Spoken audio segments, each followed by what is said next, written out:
Welcome back, coders, to another episode of the Code Word. Yes, your regular host is back, Mr. Keith. That's me.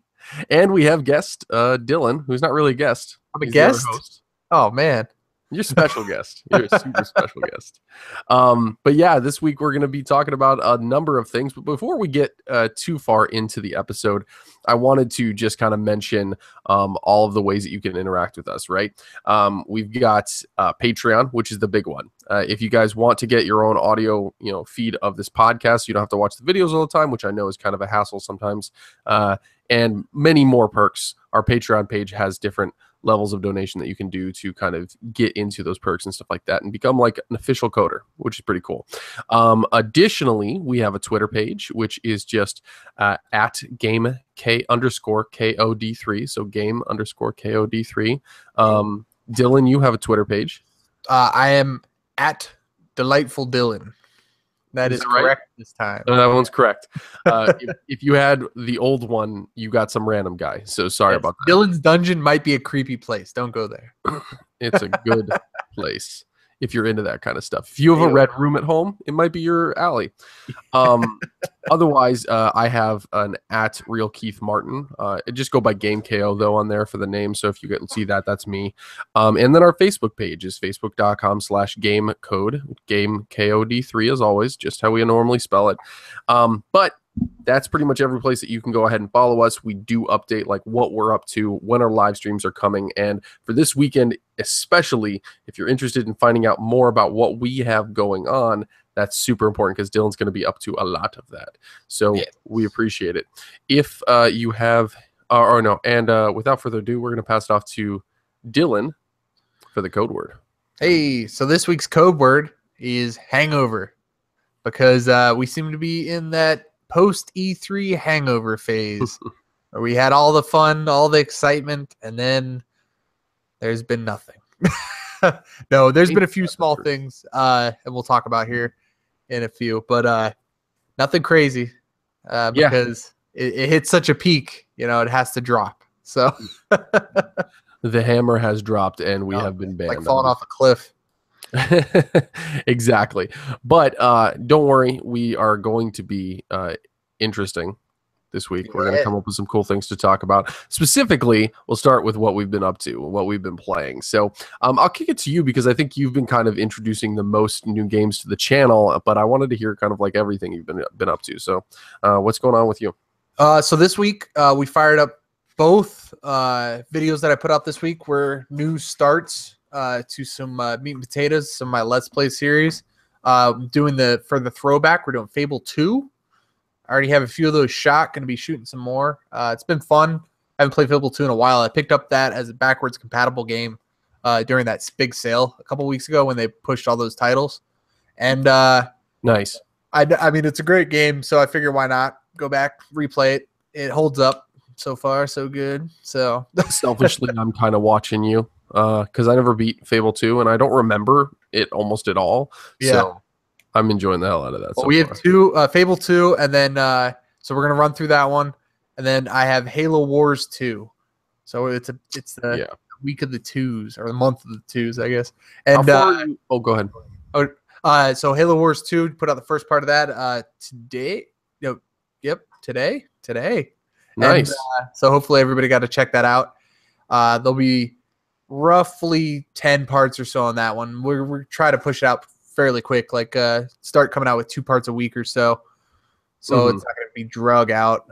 That game, it's all right. I'm playing it on console, so it's different. That sounds like a nice way of saying shitty. I mean, RTSs aren't made, they're not console games. What do you mean StarCraft wasn't made for the N64? Yeah, right? That's crazy. But we're getting through it, and the cutscenes are awesome.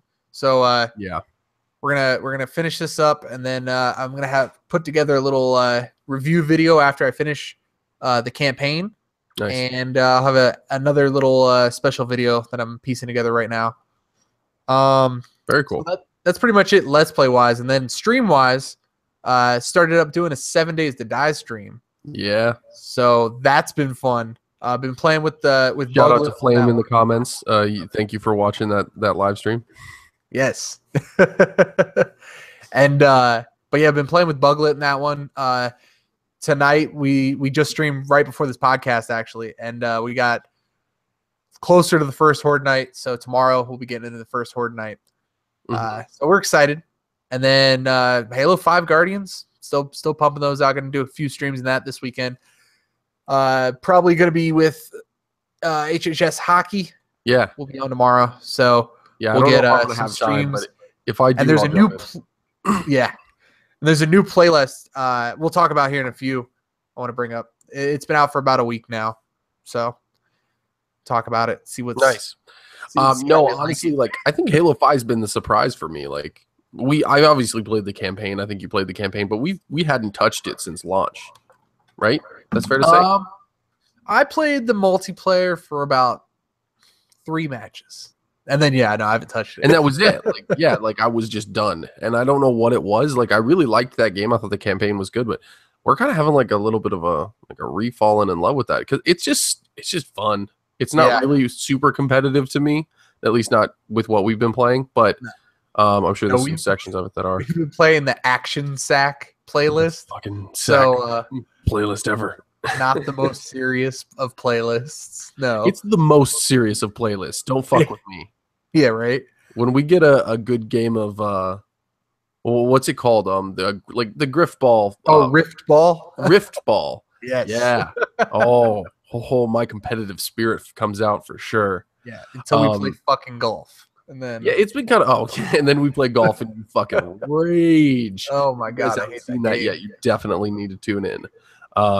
No man, Halo 5's been a surprise for me. Like it's become a better game since its launch for sure. And I think if you just like let go of all of like the expectations for a lot of other games that are shooters and stuff like that, and just play with your friends like the old school Halo you did, like it really does hold up. Yeah, that's where I like it too, is like you don't play it for the super realistic graphics and all that. I mean, it's Halo, and you get exactly that. You get what that little niche that they fall into. You know what I mean? Yeah. So, and then just the fact that they're supporting it is really big. Even now, it's been 2-3 years since 5 came out. When did it come out? Like almost 3 years, right? Yeah, I mean, 3 years this October.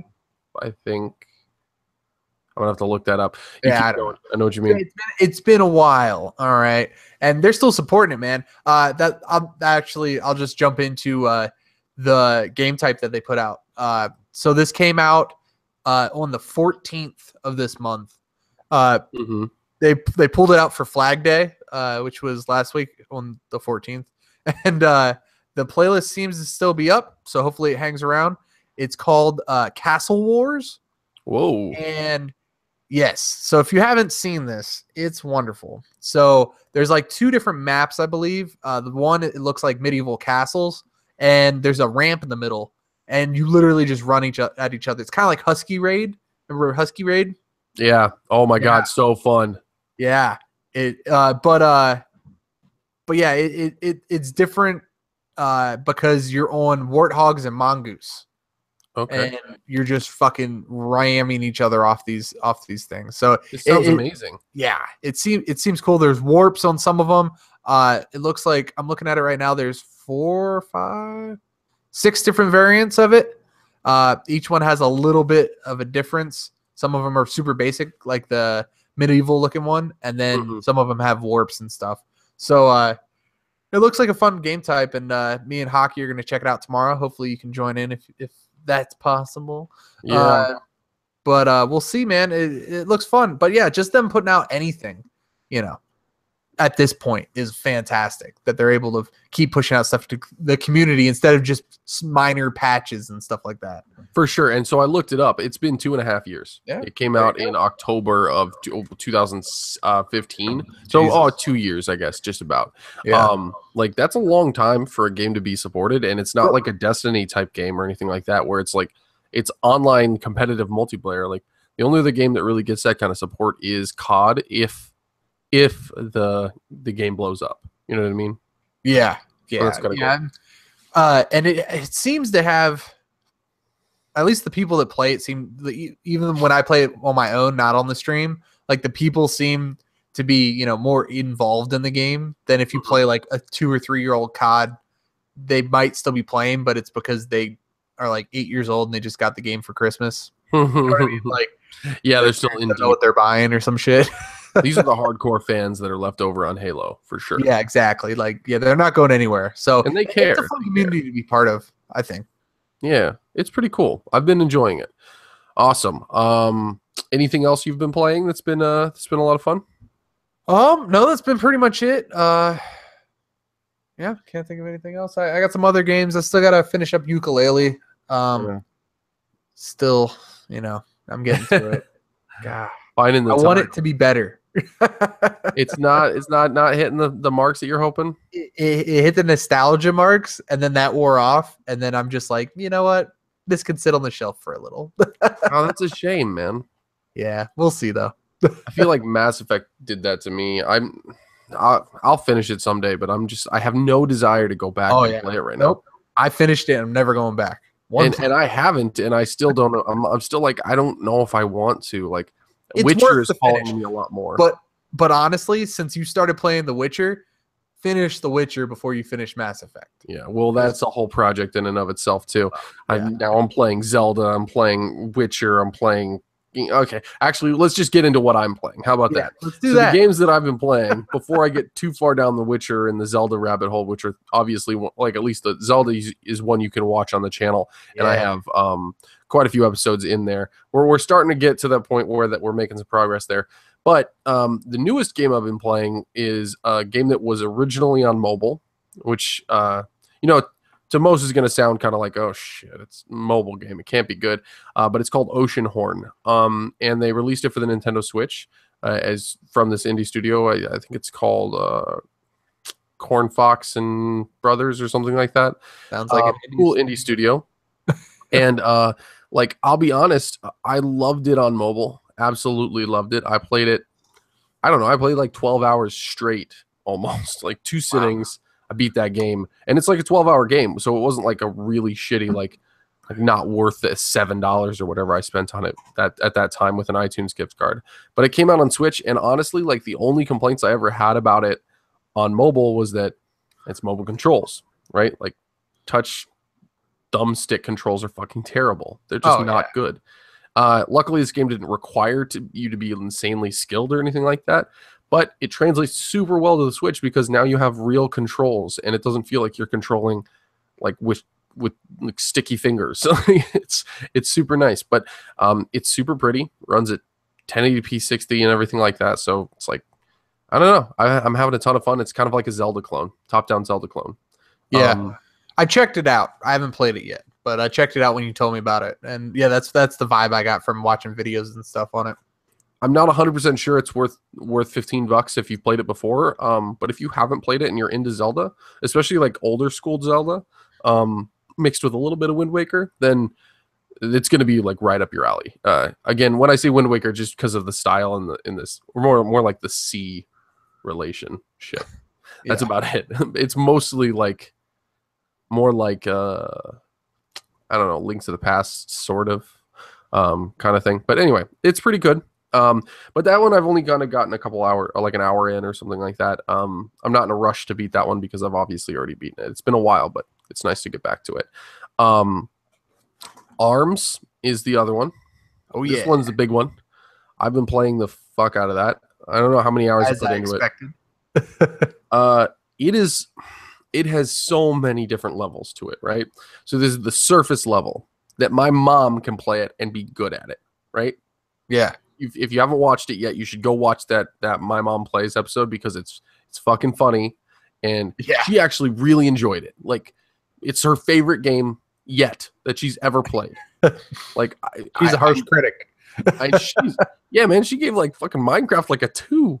Yeah, like a 2 out of 10. I was like, God damn, like one of the most beloved games in the world, right?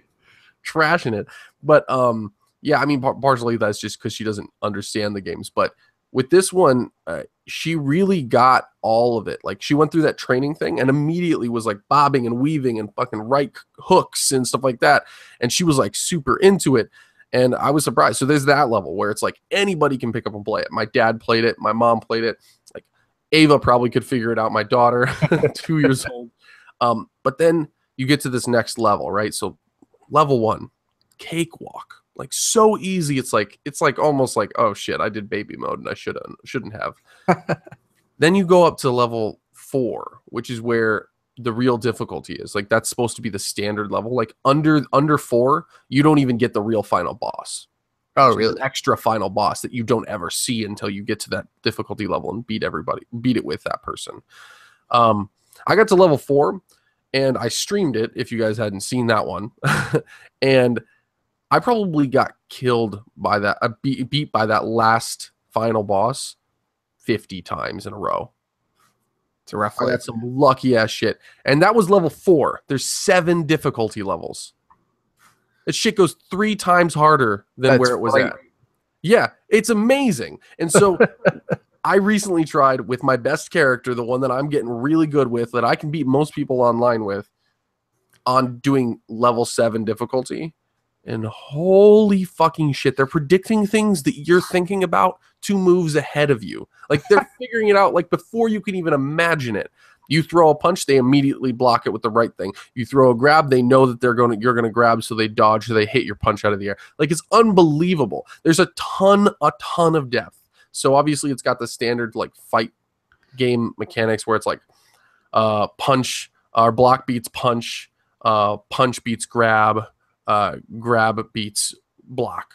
And that's like kind of like the triangle, right? Yeah. Like, so you kind of have to use that strategy to figure out what's your next move.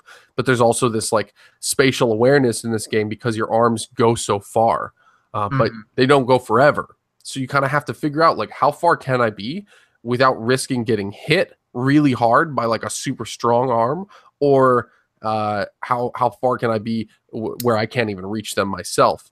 Some arms curve, around other punches. Other ones just blow through everything. There's a million different things. Plus, they all power up. Like, honestly, it's one of the deepest fighting games I've played in a long time. And I know there's a lot of depth in like Street Fighter V and stuff like that. But it's fucking impressive for Nintendo's first outing in this kind of a fighting game. You know what I mean? Yeah, that's really good to hear, though, that they did it well. You know what I mean? I'm interested to try some local like multiplayer because it's the one thing I haven't done yet, which is kind of surprising. But I don't know. I'm not saying that it's like the best fighting game ever because there's points when I want to fucking kill it. I almost broke a couple controllers already. But don't when do it's that. good, They're expensive. Don't do that. Yeah, $80, man. But not happening. If I break them, I'm not getting another set for a while. Yeah, I would say this.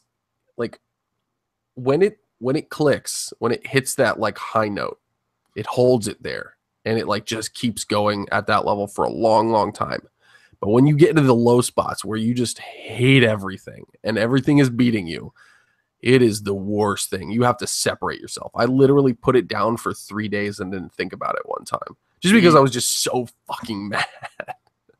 So I recommend it. If you have a Switch, pick it up. It's worth it. It's a little bit of a high asking price at the beginning because there's not a ton of like single player content yet, but they've already announced a new DLC character, new stage.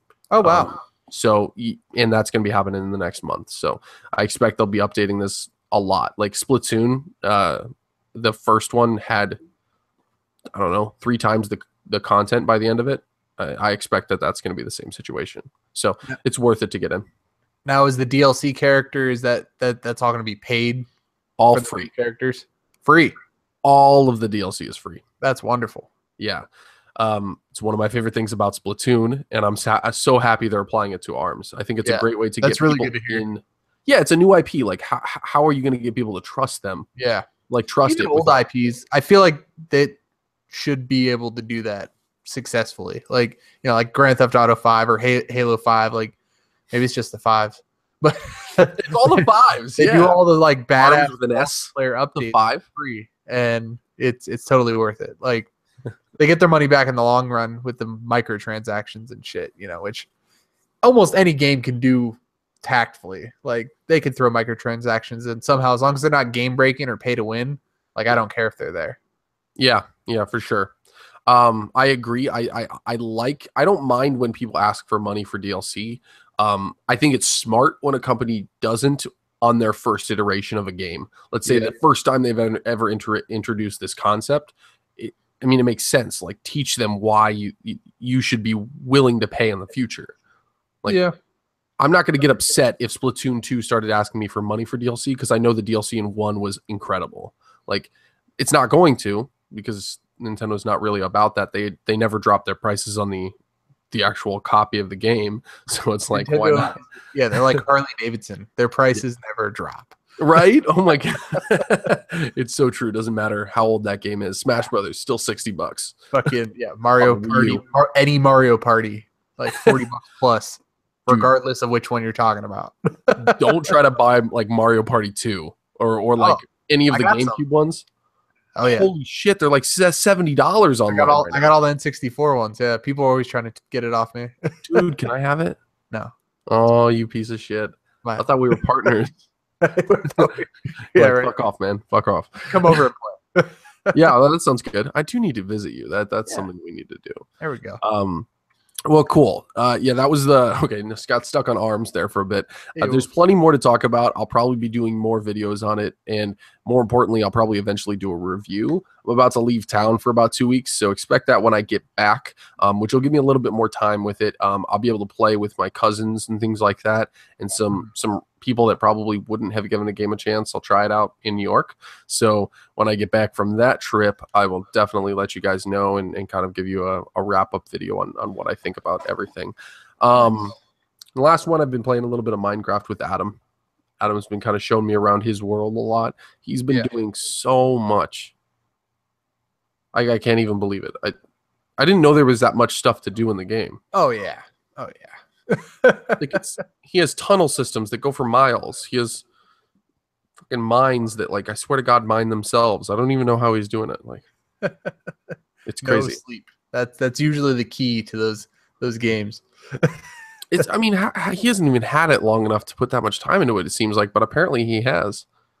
Yeah, that's like me and Bug, like, we're not even on the first day 7, and we were talking during the stream. We're like, we've probably gone through like 10 worlds, and we average getting to like day 50 or so before we just either forget about it and just start a new world because we don't want to pick up in the middle of something. You know what I mean? Yeah. And then I was thinking about, like, we've streamed for about 4 hours and we're on day 5.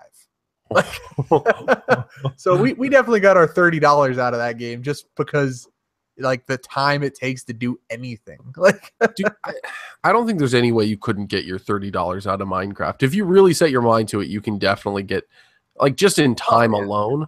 That game can be such a fucking time suck, even in the worst way.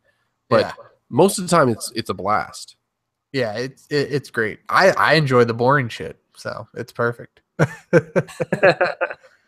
I agree. The boring shit's actually pretty fun. Like, it took me a while to kind of get the hang of it, but I was never into games that made me grind. But I don't know. I'm totally okay with it now. Give me a second. I'm just going to share something. Yeah. Other than Minecraft, I think that's really it. That's all the things that I've had a chance to kind of like play so far. Anything else comes to my mind, I'll bring it up. But I know you had a subject you wanted to talk about. Go ahead and dive into there. Just a little bit of news this week. They announced that they're going to be doing a standalone for Call of Duty Modern Warfare.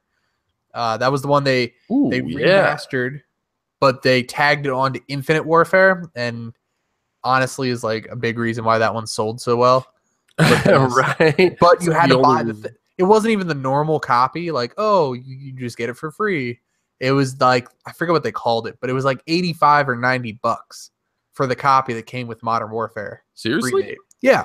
It wasn't the normal copy. There's like the normal copy with just Infinite Warfare, and then there was a fucking expensive ass one that's still like $80 or $75 at GameStop used. You know what I mean? Like, they were just on a bet that people bought the normal copy thinking it was going to have that and got real pissed. Oh, I'm sure. I'm sure there was, the fucking aunt buying their nephew some shit, and then he wants to rage. No, he wants the Call of Duty, and then he didn't get the right one. Yeah, all the bullshit. But definitely. But yeah, so they announced it's gonna be standalone. It's gonna be $40, but it is the full game. So I mean, standalone, you're getting It's a okay. Yeah. $60 game remade for $40, and it'll fill that gap until Call of Duty World War II comes out. So I might be getting it here. We'll see.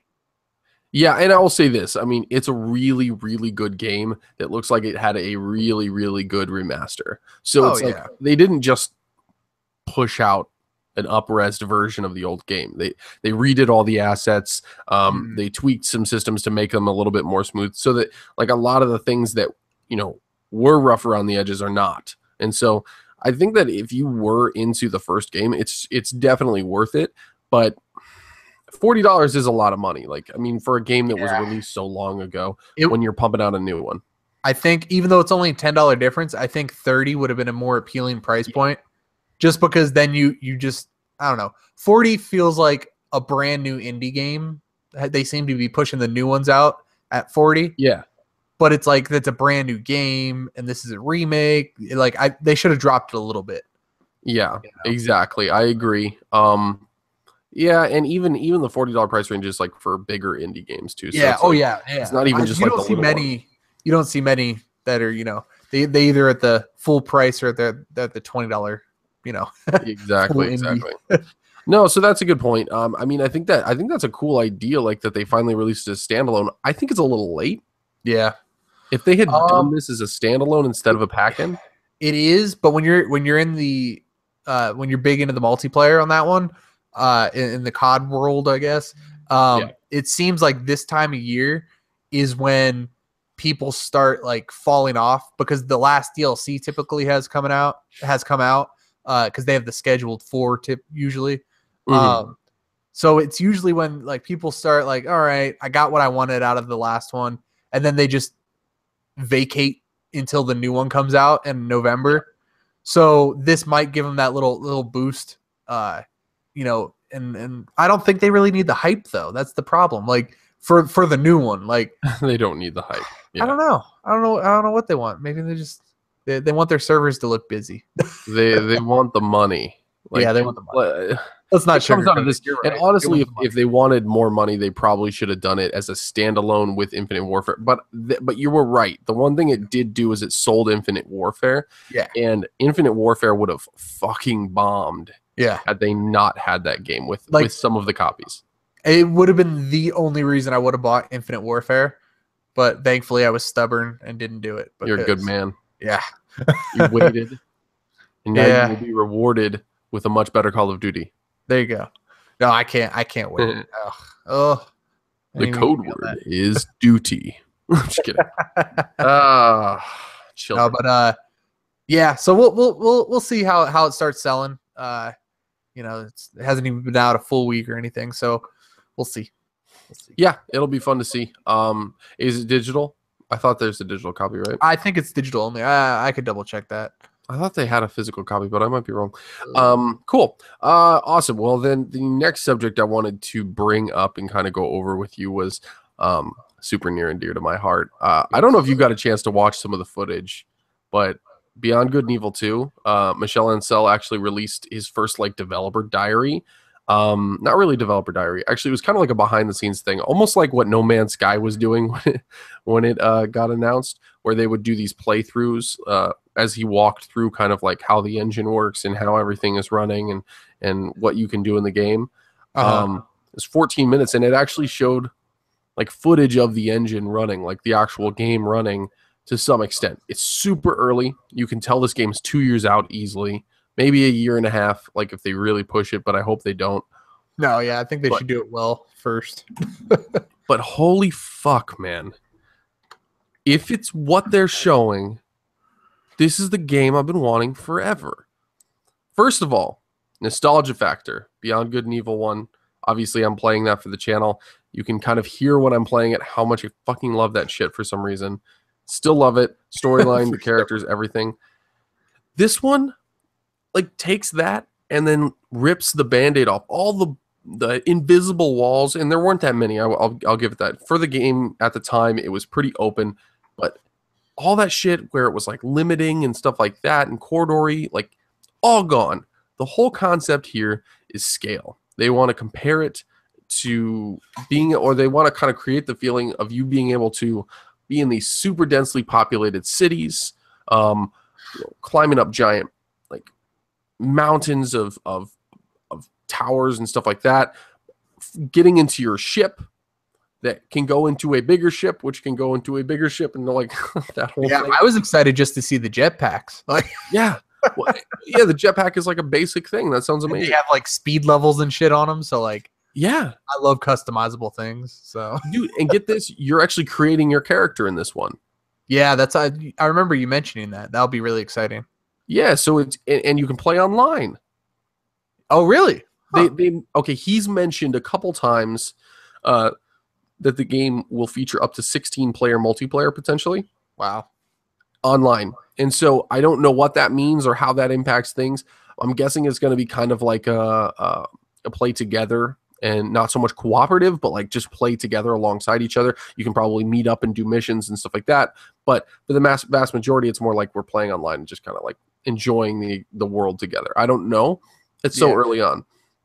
But he showed the ability for you to seamlessly from surface, go from the surface of the planet, walking around basically, all the way into outer space without a single load time. Yes. You could then go land on a different part of the planet or a completely different planet. It will have different unique effects. He even gets into it at a certain point, showing the opposite side of the planet and kind of explaining that because they're creating this universe or this solar system simulation, he wants it to be realistic. The reason why the city was built on one specific spot on this planet is because it's protected by its moons and its larger parent planet from asteroids. So, but the other side is super vulnerable. And so you might see asteroids literally naturally and organically setting down, like crashing into the planet and terraforming those spots. Oh, wow. Yeah. So like there could be completely different goals on that other side of the planet that drastically affect how you interact with the people and the environments and stuff like that. And I just think that's super, super cool. I have a couple concerns. Concerns? Not a huge amount, but anytime you take a game that's super, I would say pretty linear in the first one and story heavy, and you tell me that it's prequel, which is supposed to be setting up the universe and the world. Yeah. And it's going to be open world to an extent that we've really never seen outside of like No Man's Sky, which had no story. I don't even want to talk about it.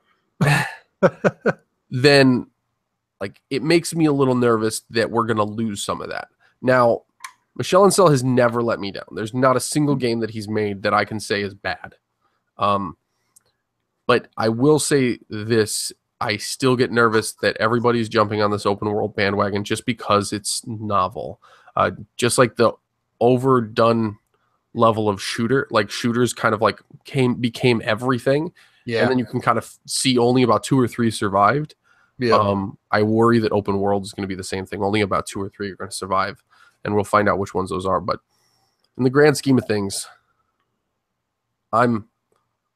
this has only gotten me more excited, and it sounds like they might be doing early access betas. I'm going to do everything in my power to get access to that game before everyone else. Just email them until they give it to you. I'm going to tell you right here, coders, if you want to learn more about Beyond Good and Evil 2, you subscribe to this channel because I will be fighting tooth and nail to get my direct contact information in Michel Ancel's hands. And that dude is going to be best friends with me by the end of this thing. Mark my words. By the time this thing comes out, I'll be the first one to review it. It's going to happen. That'll be exciting. Welcome to the stream, Quentin. Thanks for joining us. Anyway, I think that's it. I mean, there's a ton of information in that stuff. I've already told you, Dylan, and I'll kind of break it to them, but I plan on doing a super deep dive in the next month and a half or 2 months into not only the trailer, but all of the content and video features that I can find, video information about it. It may get delayed more if they keep releasing information, but I doubt that that's going to continue to happen right away. So cross my fingers, but stay tuned because I'm going to be doing a super deep dive into the world and the lore and the story and the expectations for Beyond Good and Evil 2. Yeah, that'll be really exciting to see. And I'm excited to see, like you said, when the beta starts, we'll get a lot more details, hopefully. Yeah, You know, and have I a have no complete idea press why. gag. But Yeah. yeah, man, I hear you on the open worlds. I'm excited for them though because I mean, games like Anthem like looks fun as hell. Like I'm all about open. I'll take open worlds. I've had so many Twitch first person shooters and stuff like that. Like I need some exploration in my life. Yeah, and I'm kind of a sucker for exploration too. So as much as I say open worlds get overdone, I just mean that they need I to be just think done well. they need to do them well. Yeah, Yeah. exactly. Yeah, we're on board with that one together. I think. Yeah. Yeah, So, and I think the next evolution of games is really that idea that you can create stories that are organic to each player, right? yeah. That aren't predefined, but they're still stories, right? They're not just like lore. Yeah. Um, interactions with characters might be the same if you manage to get to that spot at the same time, but they got to be dynamic. And I think that that's the next evolution. It's going to be a difficult jump because it takes an enormous amount of man hours to customize things like that. But Yeah. if they can reach even any close to the level of fidelity that that trailer kind of implied that they can get to, Well, I don't know. and I think that the genre as a whole is still growing because like you get games that are like sandbox open world, and then you get like RPG open world. You know what I mean? Yeah, And I feel like they're finally like defining like exactly what an open world should be and what a sandbox should be. mm-hmm. Games like State of Decay is a good example. The first one was like a sandbox esque zombie, Mm-hmm. but the new one is it looks like they've gone more of the line where it's going to be they took the pieces from that and then they made it an open world game, you know, Yeah. open world zombie killer instead. So it's like it's cool to see the games evolving like that, the ones that do survive, you know, and get their sequels or get their patches and stuff. So State of Decay 2 is an interesting one because I remember the first game did some things that like really no other open world game had managed. they were ambitious. They were ambitious. Yeah. Well, like how your decisions and your choices to save or not save could affect the world Mm-hmm. and how people interact with you, and entire groups of people would not exist if you did not, right? Like I think that that's kind of what I heard from people.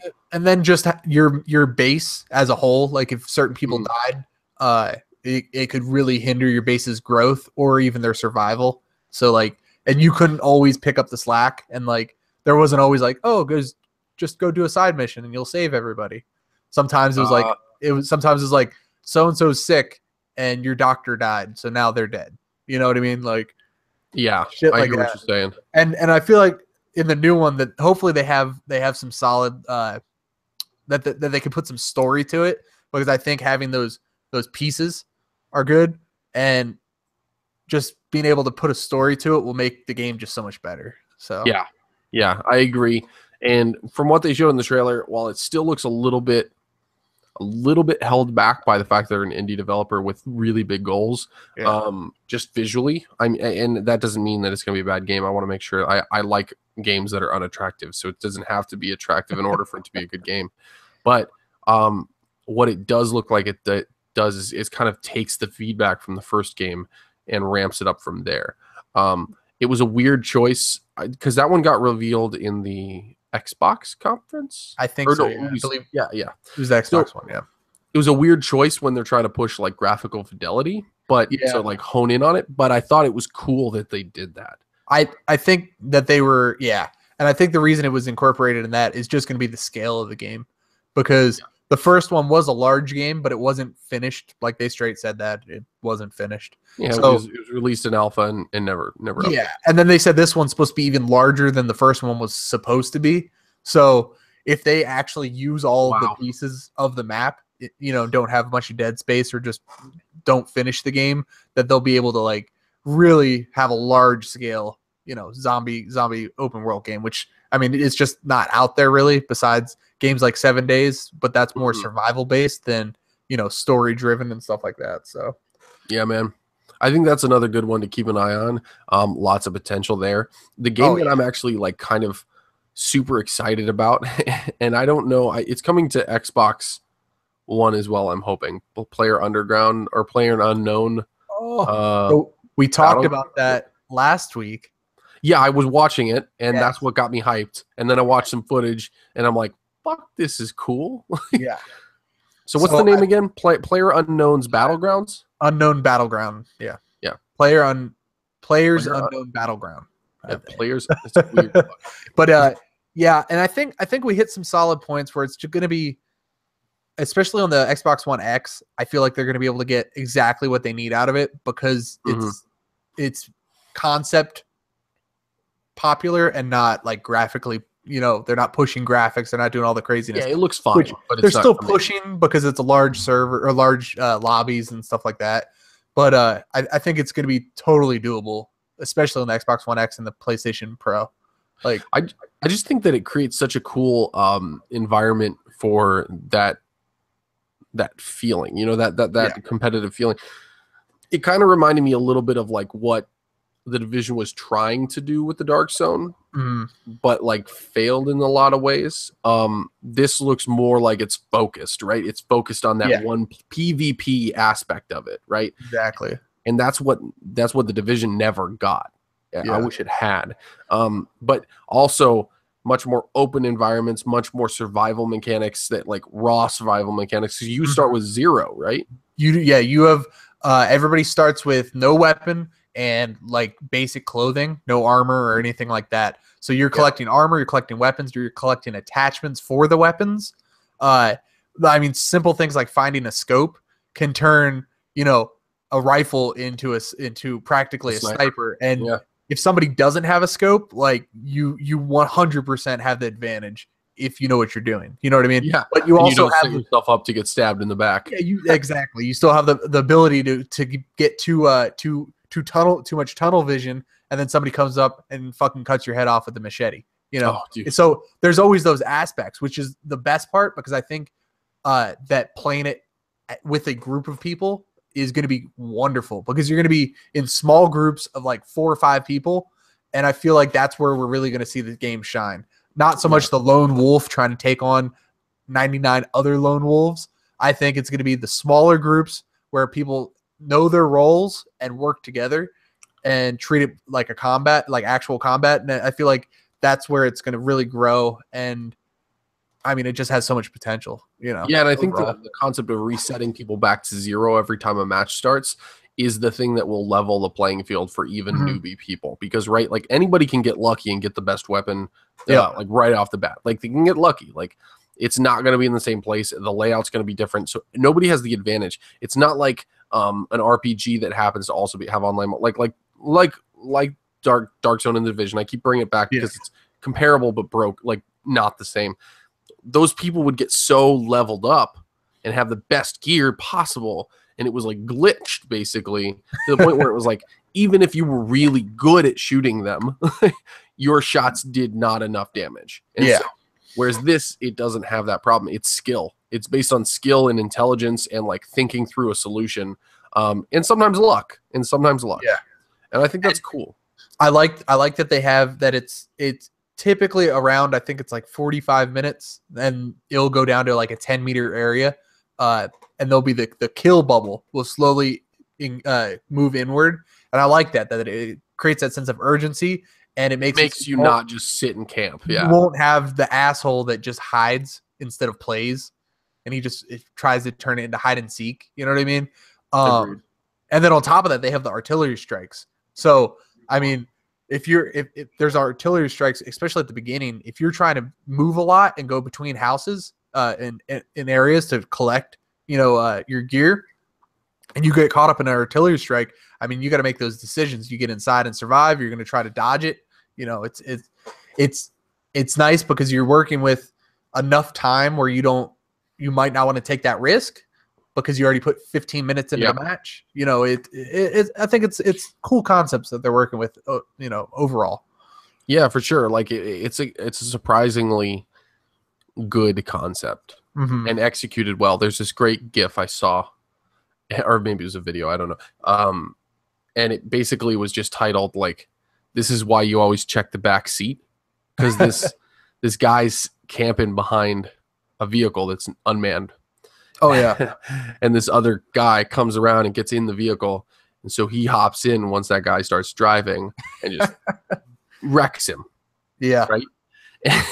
and then drives off with the vehicle. Nice. And I'm just like, this is next level multiplayer right here. This is when shit starts. Like, that guy broke his controller for sure. Oh yeah. There's a hole in the wall. There's something. It was so good. I was so happy that happened. I like at that moment. I'm just like, yeah, I'm never gonna get in a vehicle again in that game. Like, if I ever play it, I'm just never gonna play it without looking behind me in the game. Well, I really hope the full game comes to Xbox One and it's not like a hampered version, kind of like what you guys might have suggested last time. Yeah, no, I think even if the only thing that they would really have to cut down on is maybe the lobby size. That makes me nervous. But I'm thinking that this is just total, opinion, Yeah. random opinion shit. But I'm thinking they might do full lobby size on like the Xbox One X, for example, but limited lobby size on the regular Xbox One and Xbox One S. Yeah. So maybe 100-man lobbies like they have on PC, put that on the PlayStation 4 Pro and the Xbox One X, but maybe regular lower consoles might get 64-man lobbies. Okay, which it's still not the end of the world, but it and if you make the world size slightly smaller, in that case, you might be able to prevent any sort of issue. But you get a little bit risky there. Yeah. The only reason is like 64 with that, like as big of a map as they have, you might not see people for a long time. But I guess the timing system fixes that no matter what. It does, yeah. Because if you're stubborn, you're just gonna get fucking slow death anyway. So yeah. But going to what you were saying, back to where just random people could get lucky. I was watching a clip where there was 4 or 5 people that were like strategically placed, moving with purpose. Like you could tell they were communicating over chat or something because they were all moving, like trying to bound and stuff. And there was one guy who had a scope, and he was like a SKS with a scope, and they literally, from their perspective, could not see, like you couldn't see this dude, and he just laid by a tree and started firing, and they all took cover. And because he had a scope that was like a ×8, and they just had iron sights, he could see like their legs sticking out or their elbows sticking out, and he's just wrecking them. And then, but he was holding enough suppressive fire where they just laid there, got fucked up.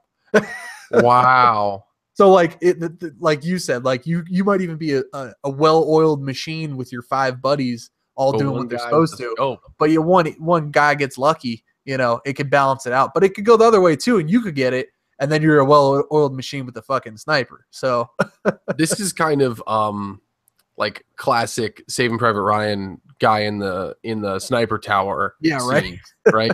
Exactly. You come into this village and you're like, oh fuck, this is a great village. We're gonna chill. We're gonna be like, there's 6 of us. We're good. Best sniper in the goddamn world up in that tower. It's like, right.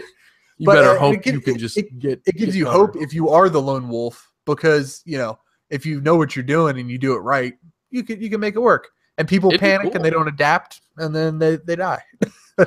and to be honest, like it's going to be more often than not that's going to work in a lot of ways, just because you can always avoid conflict if you pay attention, right? Yeah, you can kind of avoid it until you have the upper hand. It's not always if you're paying attention and you have like exit strategies, you have combat strategies, like those are the things that people should be working on as groups, because of those situations. Instead of just everybody laying down and trying to figure out what's happening, they should know what to do and then bail or do whatever they're going to do. You know what I mean? Exactly. So I think it's a fun thing to play with. It's again it's an open world, but it has a focused purpose, and I like that. Yeah. Quick aside to all you live watchers, we wanted to thank you guys for joining in the stream. And if you haven't already, smash that like button, hit it, and subscribe to the channel. Hit that notification button if you want to see more from what we have. And what'd you say? Oh, and if one of you is the old 59 subscriber, thank you very much. We appreciate you guys. So nice. Also, the code word is hangover. If you say the code word in the comments and then follow it up with a question, we will definitely address that in our final section. And our final section, well, unless we get sidetracked as always, is going to be about Pokemon Go. Heyo. The best console game of all time. Just kidding. It's a mobile game, but it's been fucking so popular still. Like, I don't know how, but it's insanely popular. Did you know that? Like, did you know it's still like Oh yeah, I got 30 out of million it active users or something like that? on I don't even know. purpose because I knew it was going to keep me sucked in. So I know there's a lot Gotcha. of people out there that still play. So there's some big news here. There's been a ton of updates, obviously, to the game, but most of them have been incremental and kind of limited. The big thing that's just rolled out is this latest update that kind of adds one of the big promised features from the original trailer. Did you watch the original reveal trailer for Pokemon Go? Oh, of course, yeah. Yeah, everybody fighting that Mewtwo in the middle of Times Square. Yeah. Fuck Oh yeah. my god, that's the shit that literally I was like, oh, I need to play this. And well, let's just say that was a weird noise. I'm sorry, but it's here. It's fine. It's finally here. I think I broke Dylan. Uh, it's finally here. Raids are part of the game. They've redone gyms in order to accommodate this. So the way this works is any gym can randomly be a spot for a raid. It will announce it across your game to let you know that there is a raid happening nearby or in the next, handful of minutes. If you arrive inside that time for the raid and you help anybody take that down and it comes down while you're there, you get that Pokemon. What? And this can be a random spawn. And here's where they fucking get you. Random spawn. And I mean random. Rattata to a fucking Articuno. It could be anything. But it also adds legendaries. So this is the first time you can catch legendaries through raids alone. So that right there is a big difference. We're talking real life World of Warcraft here, man. Wow. I mean, with like a tenth the strategy. But it is exciting. It's cool. Like, yeah, no, it is super exciting. That's why I got out of it, is because I wanted legendaries and they weren't there. They're here now. I know. I might have to get it again. No, I mean, if you're really not ready to get into the grind, don't get back into it. I don't play it hardcore, but Jake does. I might have him on we might have to have him on as a guest to talk about Pokemon Go one time because of the fact that a game is still so popular. But I can tell you this, it really has done an incredible job of keeping its core fans happy, continuously like kind of releasing things at a smart time to keep that Pokemon core fan base coming back. The casual Pokemon fan is not what this game is for. No. Ironically, my wife still plays it all the time. That's what Magikarp. What's the Magikarp one? I don't give a fuck. That's for the casual. Yeah, Magikarp Jump. I'm sorry. I don't want to offend any fans out there. That game is okay. If you want to waste I still play it when I have like 3 minutes to kill. There you go. You can jump like 3 times in that. I get on, I train, and I leave. Oh, look at you. Mastered Magikarp owner. Ayo. Someday you'll have a Gyarados and then the game will be broken. Oh. Red shiny Gyarados. Oh, that'd be cool. That'd be cool. Yeah. Yeah, no, I think this Pokemon Go update has added a lot of cool things. There's a couple other little things that they added as well, specifically related to gyms again. One thing is everybody's Pokemon reset. So all the gyms were back open to be reclaimed, which is huge. Like, but there were some salty people. Oh, I'm sure. Surprisingly, Jake was not as salty as I expected him to be about that. But I'm sure there were some people who are way too obsessed about this still that lost a lot of chances to get free coins. But what I will say is this: they've kind of allowed you to now add up to the maximum of 6. You don't have to like battle at that gym to build up its strength so that you can put Pokemon in there. They've simplified that. On top of that, there was a whole will system added as well. So if your Pokemon start getting beat too much in a row, and they're in the gym, they will actually lose the will to fight, and their CP, their combat power goes down. Finally whittle their asses down. Exactly. So even if you're not powerful, if you're like stuck to it enough, and that guy is not constantly coming back and feeding its Pokemon raspberries, which requires them to grind and revisit those locations on a daily basis, then you're going to eventually get a spot in there. That gives a lot more people a chance, I think, to get in there. Plus, it makes them play more. Yeah. And that's the big key here. This update is making you play more, which is a smart move. And I saw that they changed the coins to, instead of 1 per hour, to 1 per 10 minutes. So that's nice. Damn. Yeah. And Niantic said they one coin per hour to 1 coin per 10 minutes for a maximum of 50 per day. That's dope. It was 25 per day or 20 per day the before. Yeah. So that I mean, that's really nice shit. That must be a completely different system then, because now you can probably get, it probably maxes out at 50 no matter how many. Yeah. Yeah, I think it's account max at 50 per day. Yeah. Either way, there's a ton of people still playing it, and honestly, like the updates are starting to kind of prove that they did have the right goals in mind. They just didn't have it ready for launch. There have been some issues. There were issues a lot with like just getting things to load again. I think their servers with the major updates kind of didn't handle the load super well. Somebody buy them a server. Shit. They've got a lot, but they got the money. More. But my guess is what happened is this update got a lot more people who were inactive back into it. Yeah, and I might re-download it. So we got a guy who's already like, oh shit, okay, I can get an Articuno and a fucking Zapdos and shit. I do not know if Mewtwo's in the game. I don't think so. Wow, that's just disappointing. I know. Now you lost me. And he's back out, people. You can thank Keith Niantic. You just lost one. Well, Niantic, send me some free stuff and I'll make sure to get him back into it. Yeah. I'm just kidding. You don't have to do that. You can just. No, you can definitely do that. I'll definitely just retweet our YouTube channel. That would help a ton. That's free stuff. Yeah, do that. That's free stuff. Yeah, I think that's all the coverage I had on that. Was there any final points that you wanted to bring up? Not coverage wise or anything like that, but I did want to talk about some future stuff. Cool. If we got a sec. Just some games. So I'm going to be doing, like I said, I'm doing Fable 2 and Halo Wars 2 right now. After Fable 2, the throwback game will be a toss-up between Dragon Age Origins or Fable 3. So we'll probably do a Twitter poll when we're getting close to the end of Fable 2. See what the coders want, and then we'll see what we're gonna work with for after the Halo Wars. I don't know. Well, it's gonna be interesting. I gotta look at what I got. Yeah. The whole library. Go to the library, pull out my box of tricks. Yeah.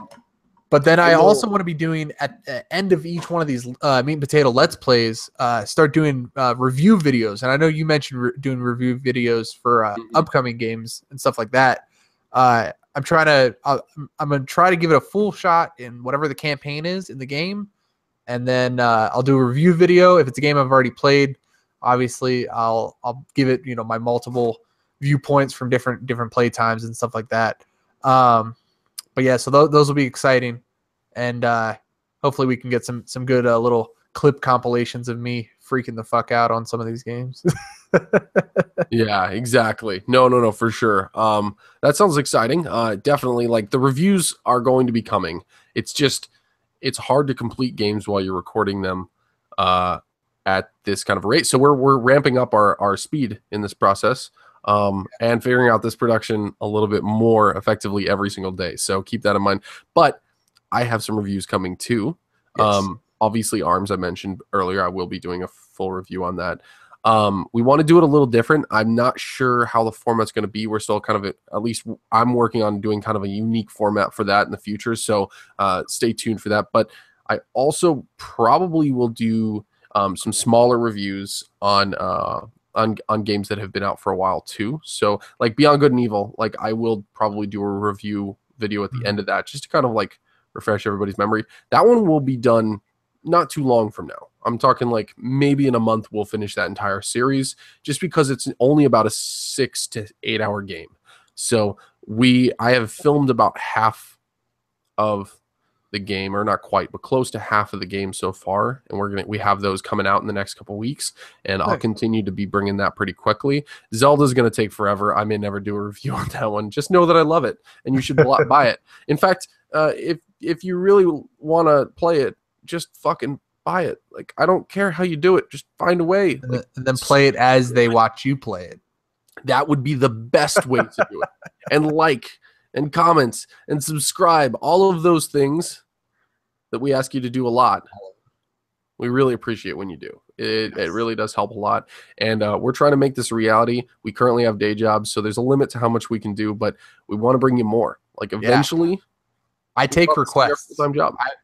If you have games that you'd like me to play and I have the fiscal means to get them or already have them, I will gladly do videos in them and or streams. And he will do them nude. Well, I mean, on camera, right? Right? That's what I was assuming. No, off camera. Off camera nude. Not for the other website. Off camera nude. That's right. I do off camera nude all the time. What are we talking about? They just don't know. That stream earlier. Oh, was that what that was? Oh. Ew. Okay, well, I think that brings us to the end of this episode. We always appreciate you guys tuning in for the code word, and we do have a number of ways that you can follow us, including a Patreon page, patreon.com/gamecode, KOD3. We have a Twitter page. Yeah, that's number 2, and that's at game_KOD3. Dylan's got a Twitter page at Delightful Dylan. Yeah, I got it right. And then a Facebook page. Oh, and I'm at Real Keith Martin. Oh, there's 3. There's 3. Okay, we're getting there. And the Facebook page, which is facebook.com/gamekod3. Who would have thought? So we appreciate you guys following us in all those different ways. If you follow us on all those channels, or even just a couple of those channels, we will try to update you on any sort of new streams, new videos, anything that's coming out. So make sure to like, comments, and subscribe. And for all of us over here at Game Code, stay classy, coders.